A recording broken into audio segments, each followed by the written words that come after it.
Ouais, si j'arrive. Le coup de tocsin. Alors, Stéphane Ravier, sénateur des Bouches-du-Rhône, conseiller municipal de Marseille, président de Marseille d'abord, qui a dit avoir eu un père spirituel qui est Jean-Marie Le Pen. Bonjour Stéphane Ravier.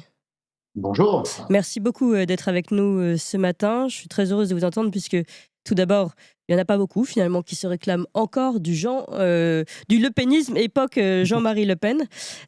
Et ça, c'est intéressant finalement. Et puis, vous allez nous expliquer comment ça a pu jouer dans votre vie. Vous avez finalement milité au Front National depuis l'âge de 16 ans, donc très jeune. Et puis surtout, je voudrais vous interviewer ensuite sur l'évolution du lepénisme et peut-être le rôle qu'a joué pour le meilleur et pour le pire, Jean-Marie Le Pen dans le combat pour ses idées. Mais d'abord, parlez-nous un petit peu de vous et de cette découverte finalement que vous avez faite quand vous avez rencontré Jean-Marie Le Pen. Écoutez, bon, j'ai grandi, dans les quartiers nord de Marseille, dont on connaît aujourd'hui, pas seulement l'image, mais la réalité, d'une immigration de remplacement, d'une insécurité quotidienne, du trafic de stupes, ces règlements de compte, donc un scénario, une vision apocalyptique, eh bien, qui n'est pas tout à fait fausse d'ailleurs. Mais il y a une quarantaine d'années, c'était des quartiers où il faisait très bon vivre. Donc je n'ai à cette époque-là, vers 16-17 ans, je n'ai subi aucun traumatisme social, économique, sécuritaire. Je suis le dernier de trois enfants et parfois, le quartier dans lequel je sévis est très agréable. Mais bon, voilà, je m'intéresse à l'histoire de France, je m'intéresse aux grands hommes et femmes qui ont fait ce pays. Et j'aime mon pays et j'entends une classe politique qui nous dit que la France est tout petit, que c'est rabougri, qu'il faut, pour être compétitif, s'accrocher à l'Union européenne, déjà, que l'immigration c'est une chance, que c'est formidable. Mais même s'il fait bon vivre dans ces quartiers, j'observe déjà que le développement de ce phénomène dans les années 80 n'est pas du tout aussi positif que la classe politique veut bien le faire admettre, de gré ou de force. Et donc j'en entends, et elle est dans déjà dans cette démarche de repentance permanente. La France, partout où elle est passée, elle a fait que de la merde. Et donc c'est la repentance tout azimut. Donc j'en entends un autre, j'entends une voix, oh, Jésus, qui nous dit que non, la France c'est pas de la merde, qu'elle a une belle histoire, que elle peut encore écrire quelques pages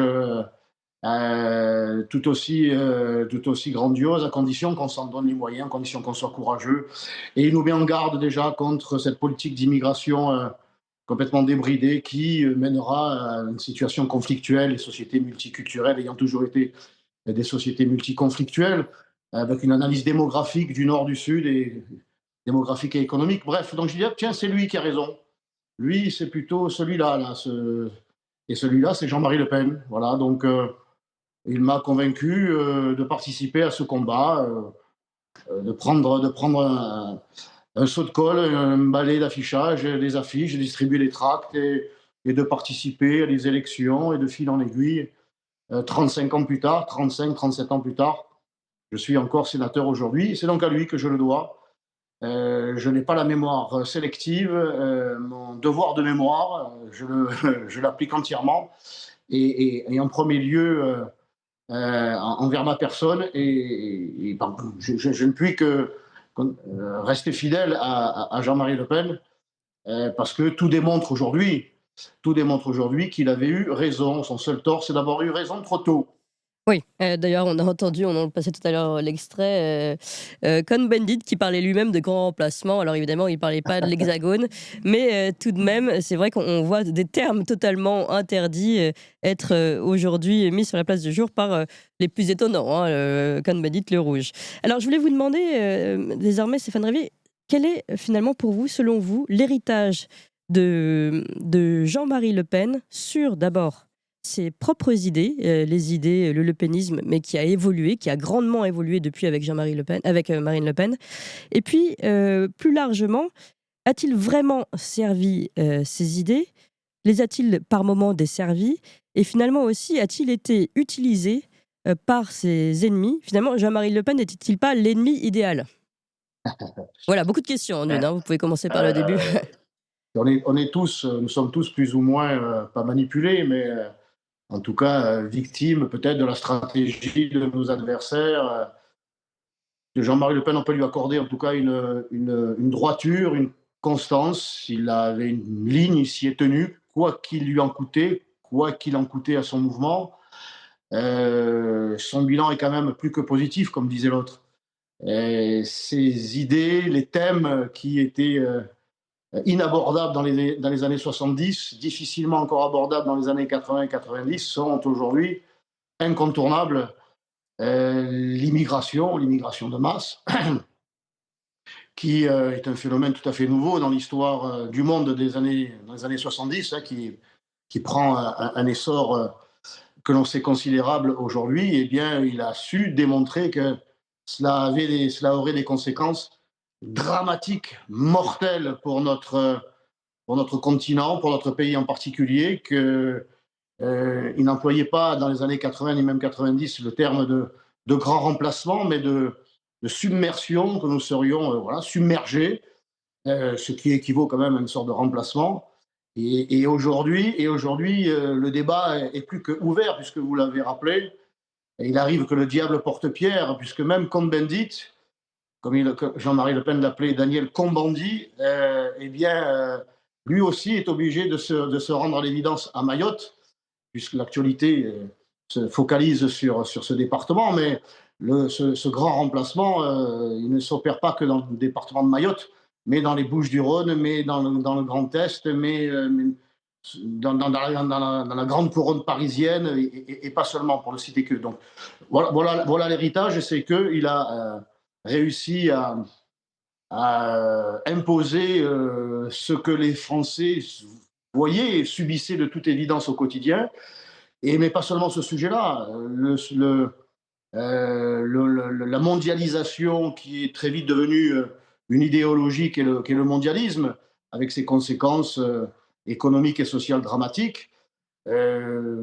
Sinon, si vous retrouvez quelques numéros de la revue des années 80-90 peut-être, la revue Identité du Front National, qui mettait en, en évidence les dangers de la mondialisation, et l'on prenait déjà militait déjà pour un protectionnisme intelligent.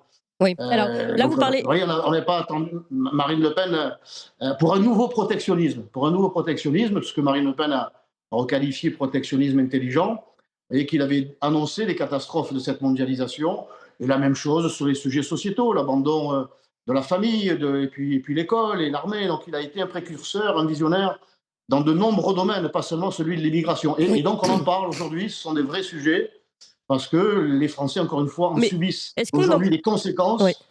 Ah, ça prend toute son ampleur. Stéphane Ravier, j'ai bien entendu. Mais est-ce qu'on en parle, entre guillemets, parce que Jean-Marie Le Pen en avait parlé, ou est-ce que justement on en parle parce que le Rassemblement national d'abord a fait une stratégie de dédiabolisation, d'ailleurs mettant de côté Jean-Marie Le Pen, et parce qu'on est rattrapé par le réel. Finalement, ce que je veux vous demander, c'est Jean-Marie Le Pen a-t-il vraiment servi ses idées quand il était provocateur, à votre avis?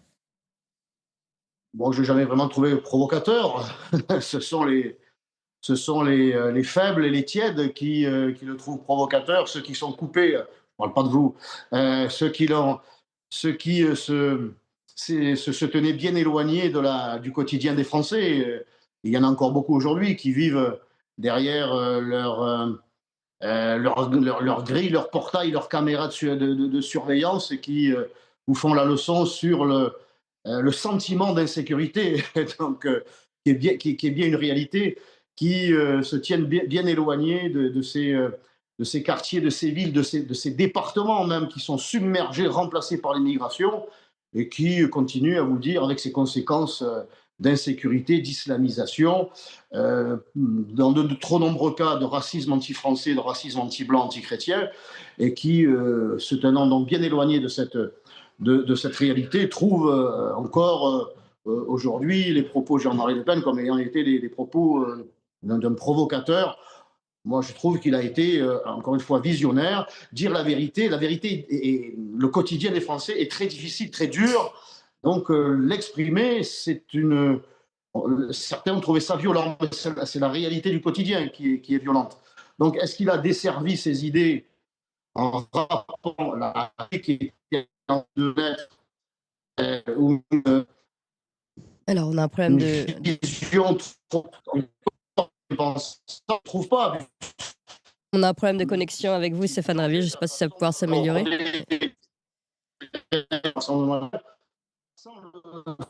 Sans Le Pen, à l'époque, il fallait, je dirais, défricher, il fallait bulldozer pour, euh, pour bousculer cette classe politique complètement sclérosée et médiatique, et la bien-pensance en général. Il fallait un bulldozer. Voilà. Alors aujourd'hui, l'approche est tout à fait différente, peut-être plus chirurgicale, plus dans la retenue. Mais ce qu'a prévu Jean-Marie Le Pen et aujourd'hui, la réalité du quotidien, avec une nouvelle stratégie, eh bien, ma foi, c'est sans doute ces éléments qui permettent au Rassemblement national aujourd'hui d'être si proche du pouvoir. Vous avez quand même quitté le Rassemblement national pour rejoindre Reconquête lors de la campagne d'Éric Zemmour. Est-ce parce que vous reconnaissiez les idées de Jean-Marie Le Pen dans celles d'Éric Zemmour? Et finalement, quel est votre bilan aujourd'hui avec le recul? Comment vous analysez la création de Reconquête? Est-ce que ça a servi justement vos idées? Ou est-ce que ça a servi de paratonnerre au parti de Marine Le Pen, au RN, ou même de division au service d'Emmanuel Macron? Ça a servi aux trois. Ça a servi aux trois. Certains, moi, j'ai rejoint Reconquête, je dirais, c'est par caractère, je dirais, ça correspondait peut-être un peu plus à mon caractère que de ne pas trop se laisser aller à la dédiabolisation qui s'apparente de plus en plus, qui s'apparentait à mes yeux à une normalisation. Et c'est pas le moment. En tout cas, moi, je jugeais que c'était pas le moment où tout nous donne raison, où l'insécurité vire à la barbarie, l'immigration au grand remplacement, une fiscalité délirante, une mondialisation qui, on le sait, a conduit notre pays à devoir supporter socialement et, je dirais, et humainement d'abord près de 10 millions de pauvres, même si tous ne sont pas français de souche, c'est bien le moins qu'on puisse dire. Bon, moi, j'ai plutôt un caractère à dire les choses de façon lepénienne. Et j'ai retrouvé, je retrouvais Verve. cette démarche plus du côté d'Éric Zemmour que du côté de Marine Le Pen. Alors ça a permis effectivement à Marine Le Pen d'être débarrassée plus vite encore de cette image, certains diront sulfureuse, d'héritage du père, puisque c'est Éric Zemmour qui a subi la foudre, qui a pris la foudre matin, midi et soir, tout au long de la campagne, pour avoir tenu les propos à la manière de Jean-Marie Le Pen. Voilà, c'est 2 plus 2, ça fait 4, ça fait pas 4 et demi encore, et ni même 3. Et ça a apparu comme étant des provocations, comme étant anti-républicains, Oui. etc., etc. Et ça a donc permis aussi, au final, à Emmanuel Macron, le président de la Ve République, sans doute le plus détesté, le plus détesté, honni, et bien finalement de tirer les marrons du feu en étant, faut bien le dire, confortablement réélu. Donc ça a quand même fait progresser nos idées. La famille nationale, au sens large du terme, a quand même pu obtenir ce second tour, se qualifier au second tour. Et ensuite, quand même, reconnaissons-le, près de 88 députés. Ensuite, 120 avec cette dissolution. Bon gré, mal gré, nos idées quand même continuent à avancer. Merci beaucoup Stéphane Ravier. Je rappelle que vous êtes sénateur des Bouches-du-Rhône et conseiller municipal de Marseille et président de Marseille d'abord. Et puis, vous l'avez dit vous-même, fils spirituel de Jean-Marie Le Pen. Et tout de suite, un fragment d'histoire, chers amis. Merci. Merci encore.